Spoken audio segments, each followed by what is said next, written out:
Les moisissures dans les environnements intérieurs. Les spores de moisissure sont courantes dans l'air que nous respirons, mais ce n'est que lorsqu'elles se déposent sur des matériaux humides, comme des murs froids et humides, que ces insectes microscopiques peuvent avoir des effets assez désagréables. Les moisissures peuvent être un problème très désagréable à l'intérieur des pièces pour ceux qui y vivent. Ces organismes microscopiques se forment sur diverses surfaces et produisent souvent une odeur qui est non seulement nauséabonde mais aussi destructrice pour les matériaux de votre maison.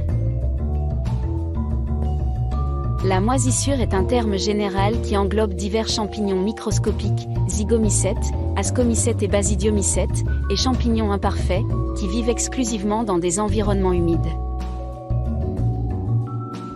Ils constituent la nourriture des plantes. Ils décomposent la matière végétale et contribuent à la formation de l'humus, leur capacité à se reproduire est inégalée.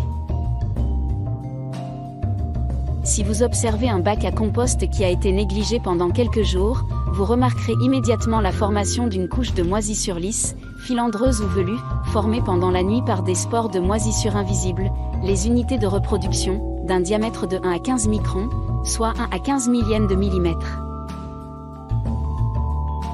Ce sont les formations les plus courantes que nous reconnaissons tous immédiatement par leur forme et aussi par leur odeur pénétrante de moisis de sous-sol. Cependant, les performances records des spores de moisissure ne s'arrêtent pas là. Elles sont très résistantes et ont le don de voler. Elles peuvent être transportées sur de vastes étendues et ont même été trouvées dans l'espace.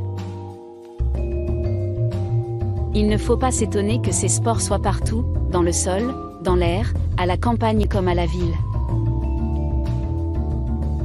C'est en été et en automne que l'on trouve les plus fortes concentrations de polluants dans l'air extérieur.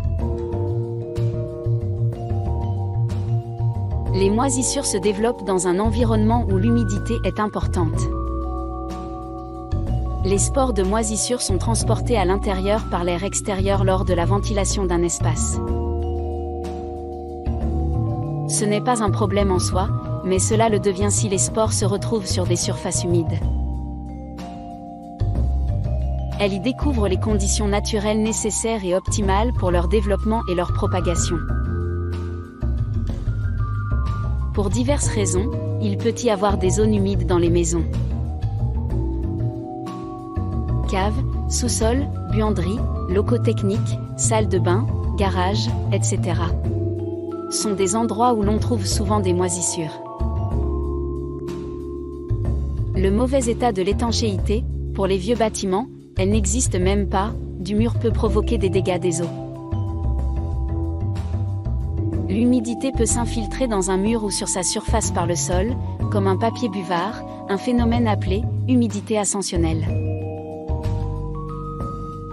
Des tuyaux cassés ou des appareils qui fuient peuvent inonder les murs d'eau en quelques minutes. Bref, les causes peuvent être nombreuses et la plupart du temps difficiles à identifier. En plus de ces facteurs évidents, l'interaction complexe entre l'humidité de l'air et la température de surface est déterminante. Lorsque vous sortez une canette d'eau minérale ou de bière du réfrigérateur, elle se couvre immédiatement de gouttelettes. Lorsque l'air entre en contact avec l'extérieur givré de la canette, il se refroidit et son humidité relative augmente jusqu'à 100%, qui est la limite supérieure. À ce stade, l'air n'est plus en mesure de retenir l'eau, ce qui entraîne la formation de gouttes à la surface du couvercle de la boîte. Sur les murs froids, la même chose se produit. Le processus est moins perceptible car les murs d'un appartement chauffé ne refroidissent jamais à la température d'un réfrigérateur, car ils sont généralement toujours à température ambiante ou plus. Lorsqu'il y a trop d'humidité à ces endroits pendant une période prolongée, un problème de moisissure est certain.